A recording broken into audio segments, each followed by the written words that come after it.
Hello friends, e learning gang के इस video में आपका स्वागत है। सैलरी इनकम है, टीडीएस डिडक्ट हुआ है, टीडीएस रिफंड लेना चाहते हो तो किस तरीके से ITR1 आप आसानी से भर सकते हो उसका डेमो हम इस वीडियो में देखेंगे। सैलरी के साथ ही साथ अगर आपको कैपिटल गेन है, शेयर मार्केट का ट्रेडिंग इनकम है या दूसरा कोई भी इनकम है तो बहुत सारे वीडियोज हमने बनाए हुए हैं। लिंक आपको नीचे डिस्क्रिप्शन में मिल जाएगा, चेकआउट कर लीजिएगा। ITR फाइल करने के लिए सबसे पहले हमें जाना है इनकम टैक्स पोर्टल पर और यहाँ पर लॉगिन का बटन दिखाई दे जाता है, इस पर क्लिक करना है। लॉगिन का पेज आ जाएगा। पैन नंबर और पासवर्ड का इस्तेमाल करके हम लॉगिन कर लेते हैं। लॉगिन करते इस तरीके से ITR फाइल करने का पेज आ जाता है, लेकिन सबसे पहले हमें डैशबोर्ड पर जाना है।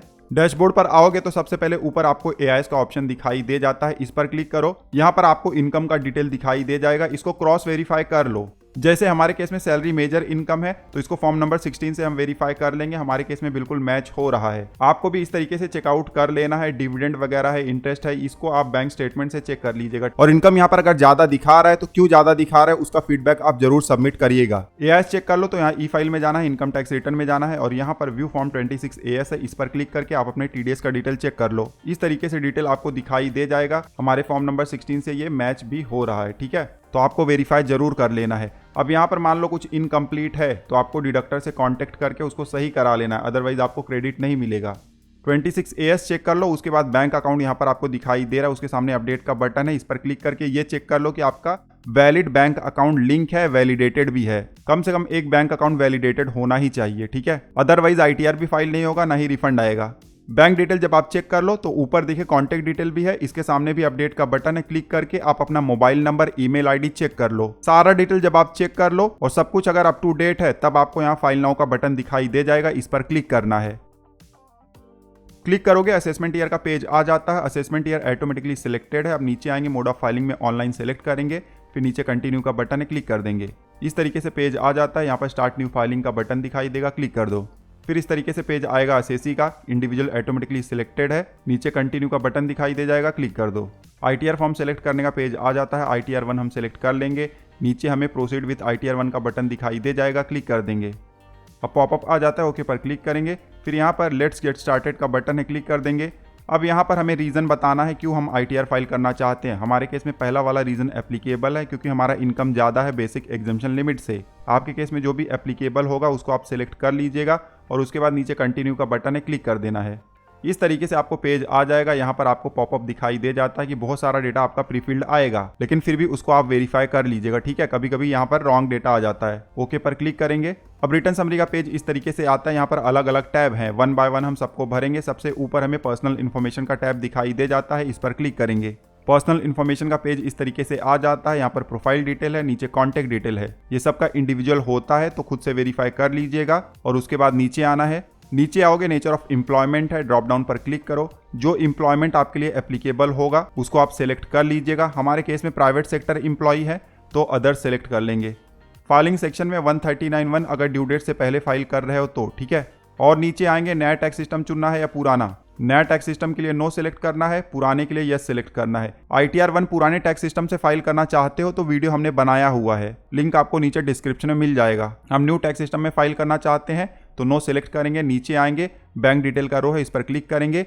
यहाँ पर एक बैंक अकाउंट लिंक होना ही चाहिए, अदरवाइज ITR फाइल नहीं होगा, मैंने आपको पहले ही बताया, ठीक है। अब नीचे आएंगे, यहाँ पर कन्फर्म का बटन है, क्लिक कर देंगे। फिर से रिटर्न समरी का पेज आ गया है। यहाँ पर आप देख सकते हो पर्सनल इन्फॉर्मेशन का रो कंप्लीट हो गया है। नीचे आएंगे, ग्रॉस टोटल इनकम का रो है, इस पर क्लिक करेंगे। इस पेज पर इनकम का डिटेल हमें दिखाई दे जाता है। बहुत सारे ऑप्शन यहाँ पर होते हैं। सबसे ऊपर सैलरी का ऑप्शन हमें दिखाई दे रहा है। यहाँ पर डेटा प्रीफिल्ड आ गया है ऑटोमेटिकली हमारे फॉर्म नंबर 16 से, जो कि AIS में भी डेटा अवेलेबल है। अब यहाँ पर कुछ रॉन्ग होगा तो आप एडिट कर सकते हो, और मान लो यहाँ पर आया ही नहीं है तो ऐड का बटन दिखाई देगा, आप ऐड भी कर सकते हो। एडिट पर क्लिक करोगे तो सैलरी का इस तरीके से पेज आ जाएगा। आप अपने फॉर्म नंबर 16 के हिसाब से इसको वेरीफाई कर लीजिएगा, ठीक है। जैसे कि 17(1) में देखिए ये अमाउंट हमारा फॉर्म नंबर 16 में भी अवेलेबल है। 17(2)(3) कुछ भी नहीं है तो यहाँ पर भी कुछ नहीं है। नीचे आएंगे, कोई एग्जेम्प्ट अलाउंस हमारे केस में नहीं है और हमारे फॉर्म नंबर 16 में भी नहीं है, ठीक है। आपके केस में होगा तो आप ऐड कर सकते हो। ऐड अनदर पर क्लिक करोगे तो रो ऐड हो जाएगा। यहाँ ड्रॉप डाउन से आप उस एग्जेम्प्ट अलाउंस को सिलेक्ट कर सकते हो, अमाउंट इंटर कर सकते हो। हमारे केस में नहीं है तो इसको डिलीट कर देंगे। कभी कभी यहाँ पर अननेसेसरी रो ऐड हो जाता है तो डिलीट कर देना, अदरवाइज आगे चलकर एरर आएगा, ठीक है। अब नीचे आएंगे, यहाँ पर स्टैंडर्ड डिडक्शन है 75,000 का। और ये हमारे फॉर्म नंबर 16 में भी दिखाई दे रहा है। फाइनल जो सैलरी का अमाउंट है जिसके ऊपर टैक्स लगेगा, ये अमाउंट है फॉर्म नंबर 16 में, और यही ITR में भी हमें दिखाई दे जाता है। सारा डिटेल आप चेक कर लो या भर दो, उसके बाद नीचे सेव का बटन है, क्लिक कर दो। तो सैलरी का डिटेल तो हमने कंप्लीट कर दिया हुआ है। अब नीचे आएंगे, हाउस प्रॉपर्टी वगैरह आपके केस में होगा तो डिटेल वीडियो में ऑलरेडी हमने कवर किया हुआ है, ठीक है। लिंक नीचे डिस्क्रिप्शन में मिल जाएगा, चेकआउट कर लीजिएगा। अब इनकम फ्रॉम अदर सोर्स है, इस पर क्लिक करेंगे। यहाँ पर भी बहुत सारा डेटा प्रीफिल्ड आ गया है। हमारे केस में डिविडेंड इनकम है और interest from saving bank account है। जो सेविंग बैंक अकाउंट का इंटरेस्ट है थोड़ा सा ज़्यादा है, तो चेकबॉक्स पर हम क्लिक करेंगे और एडिट पर क्लिक करके अमाउंट को हम सही कर देंगे और फिर सेव के बटन पर क्लिक कर देंगे। उसी तरीके से देखिए, हमें डिविडेंड अगर है अदर सोर्स में तो डिविडेंड का क्वार्टरली ब्रेकअप भी आपको देना होता है, ठीक है। एडिट पर क्लिक करो। अब यहाँ पर देखिए क्वार्टरली ब्रेकअप डालना पड़ता है। हमारे केस में अमाउंट छोटा सा है तो इसको हम यहाँ पर ही रहने देंगे, बट अमाउंट अगर ज़्यादा होगा तो कौन से पीरियड में कितना डिविडेंड आया हुआ है आप पीरियड वाइज यहाँ पर इंटर कर दीजिएगा, आपके बैंक स्टेटमेंट में होता है, ठीक है। डिटेल इंटर करके सेव का बटन है, क्लिक कर देना है। फिर अदर सोर्स में अगर दूसरा कुछ भी है आपके केस में तो ऐड अनादर पर क्लिक करके उसको भी आप ऐड कर सकते हो। देखिए इस तरीके से पेज आएगा, नेचर ऑफ इनकम का ड्रॉप डाउन दिखाई दे जाएगा, बहुत सारे ऑप्शन यहाँ पर दिए गए हैं, ठीक है। सेलेक्ट करके अमाउंट आप इंटर कर सकते हो, फिर सेव के बटन पर क्लिक कर सकते हो। हमारे केस में कुछ भी नहीं है तो बैक कर देंगे। अब मेन पेज पर आ गए हैं, सैलरी हमारा कंप्लीट हो गया है, अदर सोर्स भी हमारा कंप्लीट हो गया है। नीचे आएंगे, कुछ एग्जेम्प्ट इनकम है जैसे गिफ्ट वगैरह मिला हुआ है रिलेटिव से या ऐसा इनकम मिला हुआ है जो कि एग्जेम्प्ट है, तो ऐड अनादर पर क्लिक करके उसको हम ऐड कर सकते हैं, ठीक है। बहुत आसान है। नेचर ऑफ इनकम का ड्रॉप डाउन दिखाई दे जाएगा, सिलेक्ट कर लो इनकम को और अमाउंट इंटर कर दो और सेव के बटन पर क्लिक कर दो। हमारे केस में नहीं है तो बैक पर क्लिक कर देंगे। अब नीचे आएंगे, यहाँ पर एक और रो ऐड हुआ है इस साल से। Long term capital gain income आपको हुआ है शेयर या म्यूचुअल फंड से और वो एग्जेम्प्ट है, मतलब 1,25,000 से कम है, तब उसको आप यहाँ पर डायरेक्टली दिखा सकते हो, ITR 2 भरने की जरूरत नहीं है। हमारे केस में नहीं है तो इसको हम छोड़ देंगे, ठीक है। सारा डिटेल भर दो, नीचे कंफर्म का बटन है, क्लिक कर दो। फिर से रिटर्न समरी के पेज पर आ गए हैं। ग्रॉस टोटल इनकम भी हमारा कंप्लीट हो गया है। नीचे आएंगे, टोटल डिडक्शन का रो है, इस पर क्लिक करेंगे। न्यू टैक्स सिस्टम हमने चुना हुआ है तो ज़्यादा कुछ हमारे लिए एप्लीकेबल नहीं है, सिर्फ सेक्शन 80 CC-D2 ये हमारे लिए एप्लीकेबल हो सकता है। तो डेमो के लिए हम यहाँ पर अमाउंट इंटर कर देते हैं। आपके केस में एप्लीकेबल होगा तभी आपको इंटर करना है। ओल्ड टैक्स सिस्टम आप चुनोगे तो वहाँ पर बहुत सारे ऑप्शन मिल जाते हैं, न्यू में ज़्यादा ऑप्शन नहीं मिलते हैं, ठीक है। डिटेल जब आप इंटर कर दो तो नीचे कन्फर्म का बटन है, क्लिक कर दो। फिर से रिटर्न समरी के पेज पर आ गए हैं। डिडक्शन भी हमारा कंप्लीट हो गया है। नीचे आएंगे, टैक्स पेड का रो है, इस पर क्लिक करेंगे। इस तरीके से हमें पेज दिखाई दे जाता है। सैलरी पर अगर TDS डिडक्ट हुआ है तो पहले वाले रो में आपको दिखाई दे जाएगा, इस पर क्लिक करो। इस तरीके से रो आपको दिखाई दे जाता है। यहाँ पर आपका सैलरी का अमाउंट है और यहाँ पर आपका TDS का अमाउंट है। आपको फॉर्म नंबर 16 और 26 AS से इसको मैच कर लेना है, ठीक है। हमारे केस में बिल्कुल सही है, इसको मिनिमाइज कर देंगे। सैलरी के अलावा दूसरा कोई इनकम है जैसे डिविडेंड, इंटरेस्ट, उस पर TDS डिडक्ट हुआ है तो सेकंड रो में आपको दिखाई दे जाएगा। आपने खुद से इनकम टैक्स पेमेंट किया हुआ है, एडवांस टैक्स या सेल्फ असेसमेंट टैक्स, तो आपको इस वाले रो में दिखाई दे जाएगा, ठीक है। मैनुअल भी आप ऐड कर सकते हो, चालान का डिटेल भर सकते हो। हमारे केस में सिर्फ सैलरी पर TDS था और वो यहाँ पर हमें दिखाई दे रहा है। नीचे आएंगे, कन्फर्म का बटन है, क्लिक कर देंगे। फिर से रिटर्न समरी का पेज आ गया है। अब नीचे वेरीफाई और टैक्स लायबिलिटी डिटेल्स का रो है, इस पर क्लिक करेंगे। यहाँ पर ऑटोमेटिकली सब कंप्यूटेशन हो जाता है, आपको कुछ करना नहीं है, सिर्फ वेरीफाई करना है। जैसे कि हमारा टोटल इनकम है, इतना टैक्स बन रहा है, सेज वगैरह लगेगा तो फाइनल टैक्स लायबिलिटी इतना हमारा बन जाता है। नीचे आएंगे तो टैक्स का अमाउंट हमें यहाँ पर दिखाई दे रहा है, ठीक है। कन्फर्म का बटन है, क्लिक कर देंगे। और फिर से रिटर्न समरी के पेज पर आ गए हैं। सारा टैब हमने कंप्लीट कर दिया हुआ है। एक बार आप चाहो तो वेरीफाई करके देख लेना, ठीक है। सब कुछ आपने सही तरीके से भरा हुआ है, हमने बिल्कुल सही तरीके से भरा हुआ है। नीचे प्रोसीड टू वेरिफिकेशन का बटन है, क्लिक कर देंगे।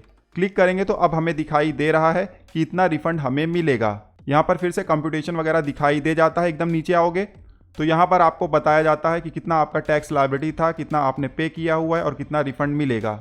अगर आपको लग रहा है बिल्कुल सही है तो preview and submit your return पर क्लिक करके आप आगे बढ़ सकते हो। प्रीव्यू पर क्लिक करोगे, इस तरीके से पेज आ जाएगा। चेकबॉक्स पर क्लिक करो, यहाँ पर प्लेस आप इंटर कर दो। उसके बाद नीचे आओ, यहाँ पर प्रोसीड टू वैलिडेशन का बटन है, इस पर क्लिक कर दो। अब इस तरीके से वैलिडेशन सक्सेसफुल का आपको स्क्रीन दिखाई दे जाएगा। नीचे प्रीव्यू का बटन है, क्लिक कर दो। इस तरीके से पेज आ जाएगा। जो भी ITR में अभी तक आपने डिटेल भरा हुआ था सारा यहाँ पर दिखाई दे जाएगा। एक बार आप चाहो तो वेरीफाई कर लो। सब सही है तो आपको नीचे आना है, प्रोसीड टू वैलिडेशन पर क्लिक करना है। अपलोड वैलिडेशन भी हमारा सक्सेसफुल हो गया है। अब नीचे आएंगे, प्रोसीड टू वेरिफिकेशन का बटन है, इस पर क्लिक करेंगे। कंप्लीट योर वेरिफिकेशन का पेज आ गया है। 3 ऑप्शन यहाँ पर दिए गए हैं और सबसे बेस्ट है कि ITR भरते समय ही आप ई वेरीफाई कर लो। उसके लिए आपको पहला वाला ऑप्शन चूज करना है, नीचे कंटिन्यू का बटन है, इस पर क्लिक करना है। इस तरीके से पेज आ जाएगा। यहाँ पर अलग अलग ऑप्शन दिए गए हैं, जो भी आपके लिए सूटेबल होगा उसको आप सेलेक्ट कर लो। हम आधार OTP के जरिए वेरिफिकेशन करना चाहते हैं तो पहला वाला ऑप्शन सेलेक्ट करेंगे। ऑप्शन सेलेक्ट करके नीचे कंटिन्यू का बटन है, क्लिक कर देंगे। इस तरीके से पॉपअप आ जाएगा। आई एग्री पर हम क्लिक करेंगे, फिर जनरेट आधार OTP पर क्लिक करेंगे। क्लिक करते ही इस तरीके से वेरीफाई OTP का बॉक्स आ जाता है। आपके आधार रजिस्टर्ड मोबाइल नंबर पर जो OTP आया हुआ है उसको आप यहाँ पर इंटर कर दो और उसके बाद नीचे वैलिडेट का बटन है, उस पर क्लिक कर दो। वैलिडेट पर क्लिक करते ही इस तरीके से कन्फर्मेशन का पॉपअप आ जाता है। यहाँ पर सबमिट का बटन दिखाई दे रहा है, इस पर हमें क्लिक कर देना है। क्लिक करते ही अब सबमिट लेवल वैलिडेशन सक्सेसफुल हमें दिखाई दे जाता है, कोई भी एरर नहीं है। नीचे प्रोसीड का बटन है, इस पर क्लिक कर देंगे। अब जैसे ही प्रोसीड के बटन पर क्लिक करते हैं इस तरीके से स्क्रीन आ जाता है कि successfully filed and verified your return. तो पूरा प्रोसेस हमारा यहाँ पर कंप्लीट हो गया है। हमारे मोबाइल नंबर पर और ईमेल आईडी पर मैसेज चले गया है। यहाँ नीचे डाउनलोड का बटन है, इस पर क्लिक करके आप ITR का कॉपी डाउनलोड कर सकते हो। तो इस तरीके से आप सैलरी इनकम के लिए अदर सोर्स के लिए ITR-1 फाइल कर सकते हो। अब ITR प्रोसेस कितने दिन में होगा, कितने दिन में रिफंड आएगा, ये जानने के लिए स्क्रीन पर आपको प्लेलिस्ट दिखाई दे रहा है, क्लिक करके चेकआउट कर सकते हो। इस वीडियो में बस इतना ही। मिलते हैं आपसे अगले वीडियो में, तब तक आप हंसते रहो, मुस्कुराते रहो। धन्यवाद।